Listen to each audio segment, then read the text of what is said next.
আমরা এখন আছি কেরানীগঞ্জের ঐতিহ্যবাহী মোল্লা বাজার এবং স্টান বাজারের আগে।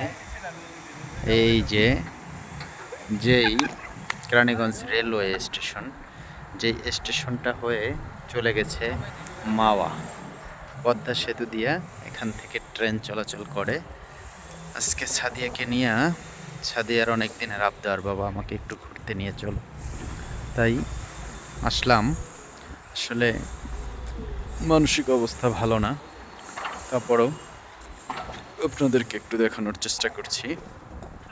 এই যে কেরানীগঞ্জের যেই সৌন্দর্যটা, আমরা এসেছি এখান থেকে, আমরা একটু ভিডিও নিচ্ছি। সাদিয়া, আসো, তুমি আজকে ঘুরতে আসলা, এখানে ঘুরতে এসে তোমার কাছে কেমন লাগছে? অনেক ভালো লাগছে। তাই কোথায় আসছো এটা? কেরানীগঞ্জ রেল স্টেশনে। কেরানীগঞ্জ রেল স্টেশনে।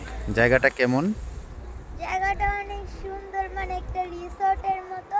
আর পিছনে গ্রামের দৃশ্য আছে, ধান ক্ষেত, অনেক সুন্দর সুন্দর বাড়ি।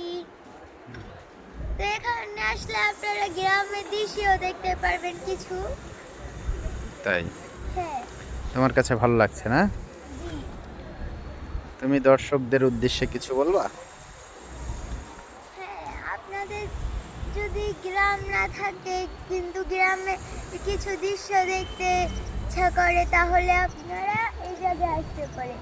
এই জায়গায় অনেক গ্রামের দৃশ্য আছে, যেরকম ধান ক্ষেত, ওখানে গ্রামের মতো কি জানি সুখা দিয়েছে, এটির নাম আমি ঠিক জানি না, কিন্তু এটা অনেক সুন্দর একটা গ্রামের দৃশ্যের মতো দেখা যায়। আপনারা দেখতে পাচ্ছেন প্রিয় দর্শক, খুব সুন্দর একটা মনোমুগ্ধকর পরিবেশ। আসলে এখানে আসলে যে কারো মন ভালো হয়ে যাবে, এটাই স্বাভাবিক। আমি তো প্রায় 5 বছর পরে এদিকে আসলাম। তো আজকে হঠাৎ দেখতেছি যে খুব সুন্দর একটা জায়গা এবং মনোমুগ্ধকর একটা জায়গা দেখার মতন। তাই আমরা এখানে চলে আসলাম।